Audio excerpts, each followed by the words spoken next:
Forgive me guys, for I have bought another telescope, and this is a telescope that I bought with my own money, and this is the fastest, most budget astrograph that you can get. And it comes with pretty much everything on the telescope side that you need to actually do astrophotography.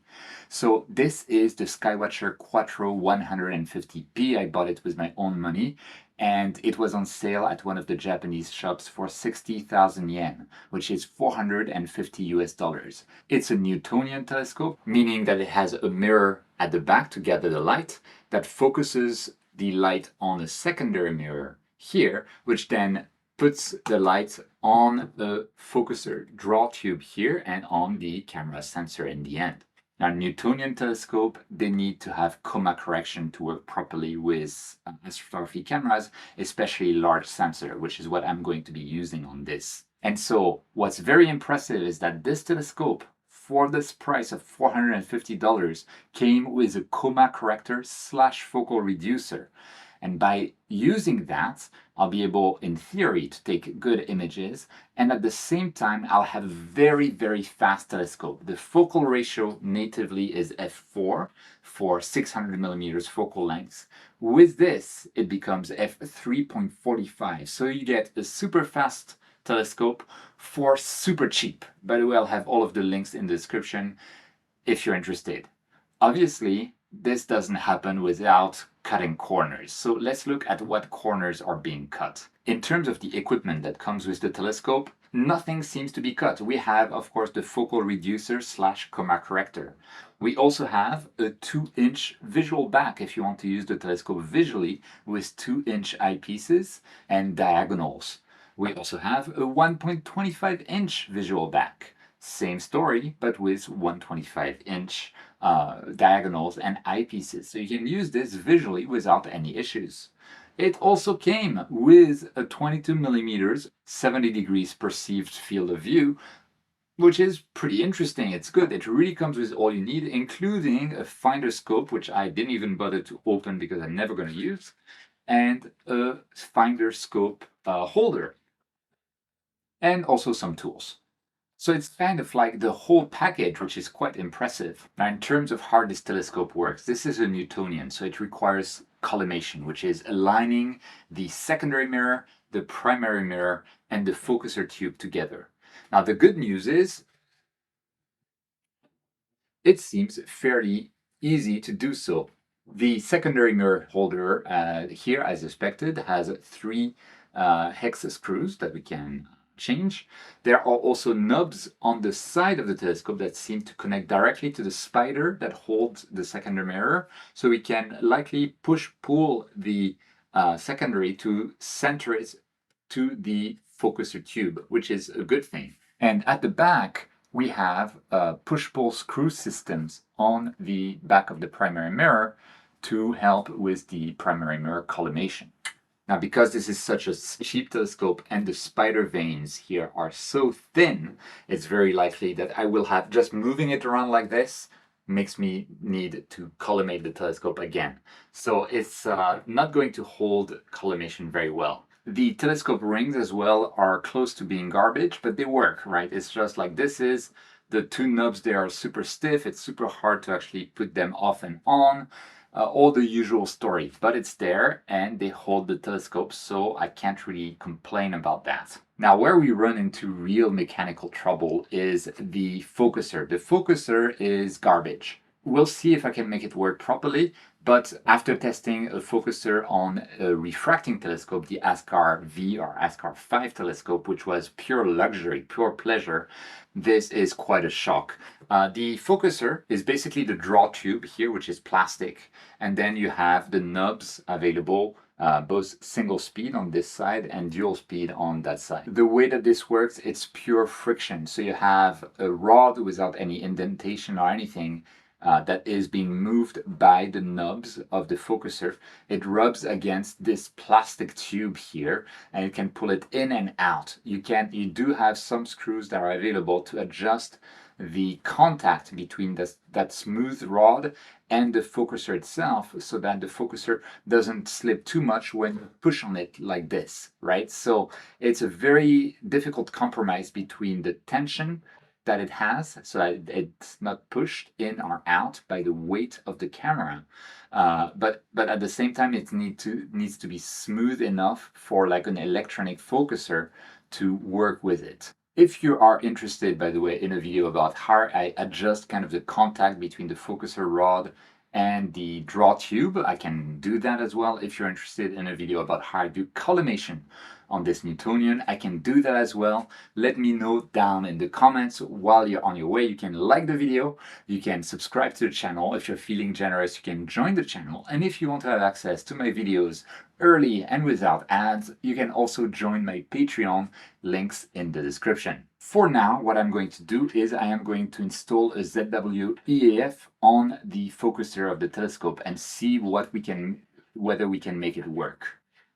So we are on the balcony. I have actually put the telescope on the mount, my SEM60 mount, and I found another issue with the dovetail bar of the telescope. It's actually held by screws and bolts that are protruding away from the dovetail bar. And the SEM60 saddle is actually too long, because then those screws that are protruding, the head is protruding into the SEM60 mount. So it's not super well mounted, but it looks like it should hold, so hopefully it's not going to fall down. That's very interesting. I have the ZW-EF, the autofocuser, installed right here. And I have here the coma corrector. And the coma corrector is super easy to install. I just slide it into the tube and then lock down the screws. That's it. And the threads that are available on the top of the coma corrector seem to be M48 as far as I can tell. So I am just going to put on my Ryzen Cam / Toptech camera. And because I already have a back focus between the sensor and the front of the camera of 55 millimeters, which is what the coma corrector requires, I can just thread it in without thinking too much about anything. So this is an IMX571 camera, so it's an APS-C sensor. I also received from Toptech recently an updated version of this camera, so I'll present it on the channel later on. It's very interesting because there were some upgrades both in hardware and firmware to the camera. And here we are with the camera. We are ready to rock and roll. Ideally, I would rotate the telescope to have the camera closer to the mount, but I'm kind of worried about the space that I have for the camera, so I'm not going to do that. So my next step will just be to mount a computer on this, connect all of the cables, and then try to point this somewhere and see if we get star images, because that's kind of like the main thing. So let me do that setup and go back to you soon. Okay, we're now ready to actually image, because I have done all of the adjustments necessary. Now, one of the things to know is that I had to swap my 5 kilograms counterweight for a 10 kilograms counterweight on my SEM60 mount, simply because this is heavier, and as it is right now, I have the camera pointing upwards. I'll change that later to see if I can go back to the 5 kilogram counterweight, but I don't believe so. This is because this is heavier than either my Hyperstar C6 setup, which is the same aperture but much smaller, and it's also much heavier than my Askar V telescope. That said, it is much cheaper, but it also means that for beginners, this is something else to worry about. This is not a small and light refractor. This is a relatively heavy compared to a small refractor telescope, and so it will require a decent mount to drive. Fortunately, these days we're seeing more and more harmonic drive or strain wave gear mounts that don't require counterweights, and they really shrug off the weight of the telescope. So if that's what's going to be used with this telescope, no worries. But it's something to keep in mind about this. I've done a very rough focusing with the ZW-EAF. It's working perfectly with the focuser, despite, as I stated before, the focuser not being the best in the world by a long shot. It's actually not very good, but I did adjust the focuser just right so that it would really engage well with the draw tube while not binding with the draw tube. So I really adjusted the screws on the focuser to achieve that. So again, this is like from a beginner standpoint. As I received the telescope, it was usable, but was definitely not ideal. So there's the telescope collimation, there's the mount demands, There's the focuser that might not be the best thing ever. And then there's, of course, if you buy an electronic focuser like this one, that's like half of the price of the scope in and of itself. So it is something to keep in mind, even though overall the whole package, f3.5 or even f3.45, such a fast telescope with a 15 centimeters aperture, 517 millimeters of focal length for $450 and a bit more when it's not on sale. It's completely incredible. But enough. Now that I have the telescope on, I need to actually point it at the stars because it's a clear night despite my having received the telescope. Isn't that amazing? There's a lot of wind though, so I hope we can have the tracking under control. Let's point this to some random star and look at the star field together after I run some quick autofocus. So I have pointed the telescope to the star Algieba and I just did an autofocus. The autofocus went absolutely flawlessly and here's the result on my screen. Yeah, I mean, it looks like a great autofocus and I didn't have to change like the defaults from Nina. It just like seems to have worked without me having to do anything, which is amazing. So it's all working out well for now. The image that was taken at the end of the autofocus run looks very appetizing, actually. Of course, there are light leaks because, as always with Newtonian telescope, the mirror at the back of the telescope is a great way for light to enter. So since I have my balcony light on right now, the telescope doesn't appreciate that. So you can have light leaks from here. You can have light leaks from the focuser draw tube. You can have light leaks from the secondary mirror at the front. Newtonians are great for light leaks. That's not a good thing to be great at.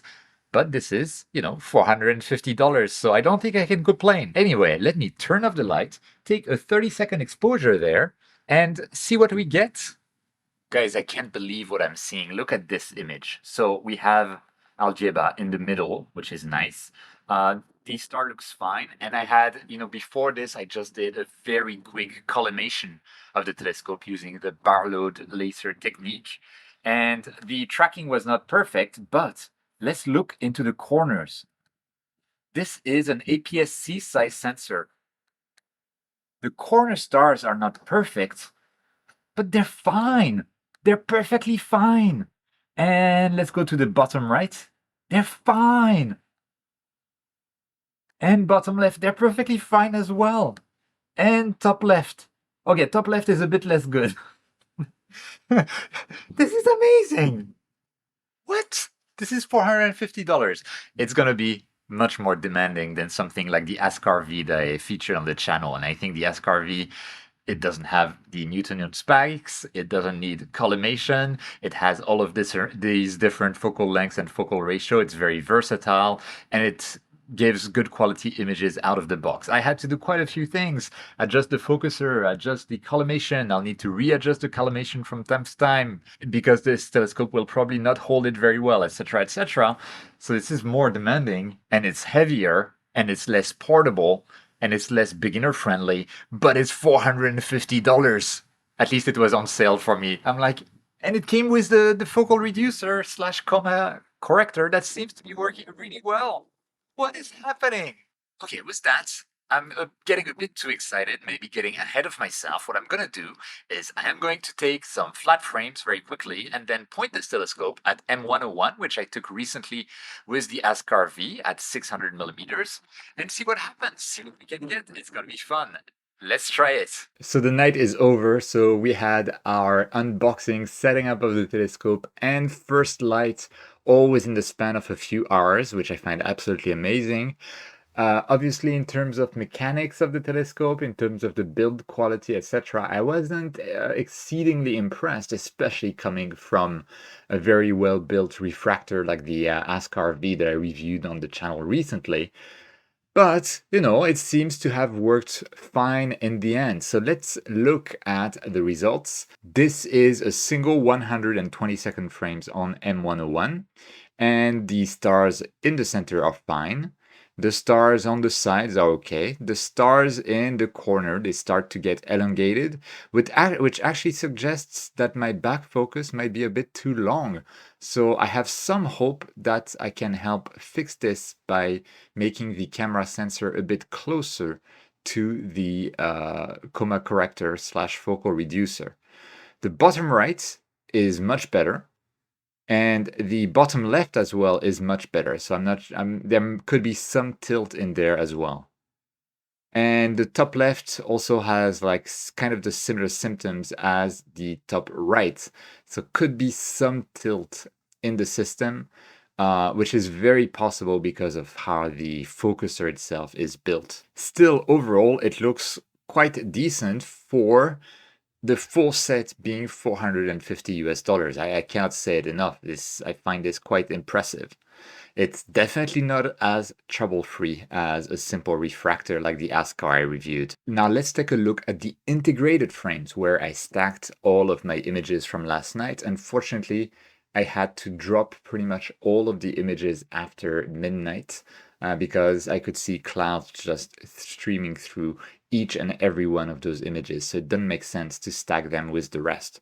So we're left with only 60 2-minute images, so 2 hours of data in total that we were able to integrate together. And here is the result of that integration. So you can see the story is very similar, but we have some weird kind of patterns towards the center of the image. And this is with flat frames, of course, that I took right before the session. And it's kind of expected. I knew that there would be reflections in the system. I'm in Tokyo, so I have a lot of stray light during the night, and that stray light can make it through to the primary mirror from the back cell where it is resting. So I will need to 3D print or otherwise make a butt plug for my telescope and try to fix those light leaks. There could be also a light leak from the focuser tube itself to the camera, right? So I might put like some kind of ring around the focuser tube so it's more like in the shadows rather than exposed to the city lights. This is with a new moon. So I expect this to be much, much worse when we get the moon out. If we do zoom in on the image, the wind was strong yesterday, so the tracking was not perfect, but the result looks to me very decent. We will see that in the corners on not the top right. The top right is kind of okay. Top left is kind of okay. And bottom left is really affected.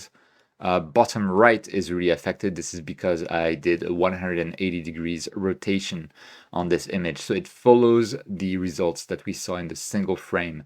So again, this could be tilt. The tilt might be depending on the draw tube, which might be dependent on the draw tube position. There could be some spacing issues as well. Things get a bit complex when we want to try to fix that kind of stuff. So it's one of those things where, again, a Newtonian like this might not be the best for a beginner, but in terms of bang for the buck, it really delivers. I honestly was not expecting to be able to get what appears to be a good image on an APS-C size sensor. I was thinking that this telescope would be like best with a small sensor like the 294 series of cameras, or like the 533 series of cameras, or the venerable 1600 mm or MC cameras. But yeah, such does not seem to be the case. We can get definitely decent results across the whole APS-C without even me trying to fine-tune anything, right? So it was just do a simple collimation of the Newtonian telescope, adjust a bit the focuser settings, so yeah, a bit of tinkling there, and then just putting on my camera with the 55 millimeters of back focus. Now, in terms of processing this image, I did a very quick processing where I tried to get rid of those reflections or light intrusion kind of rings. So I removed the stars. I tried to do like dynamic background extraction, but you can see it doesn't fix everything. There's this like 3D emboss kind of effect around there, and it's kind of expected. And after that, some stretching. Let me remove this. And yeah, this is more or less the final result that I got with this image. Mind you, this is only 2 hours of data from Tokyo, one of the most light polluted cities in the world. I call this a win. I call this a win. The reflections are annoying me and I want to get rid of them. But yeah, this is good. This is fine. I like it. And since I use Blur Exterminator, the stars in the corner look a bit more decent than otherwise. So paid tools like Blur Exterminator can help rescue the small issues that you could have on the telescope level. And just for reference, on the left, I have the image of 2 hours on my Newtonian at f3.45, all together with the reflections, and maybe the Newton spikes don't look super pretty, but whatever. And this is compared to I think 4 or 5 hours that I got on the ASCAR V telescope with its extender and the 80 millimeters lens.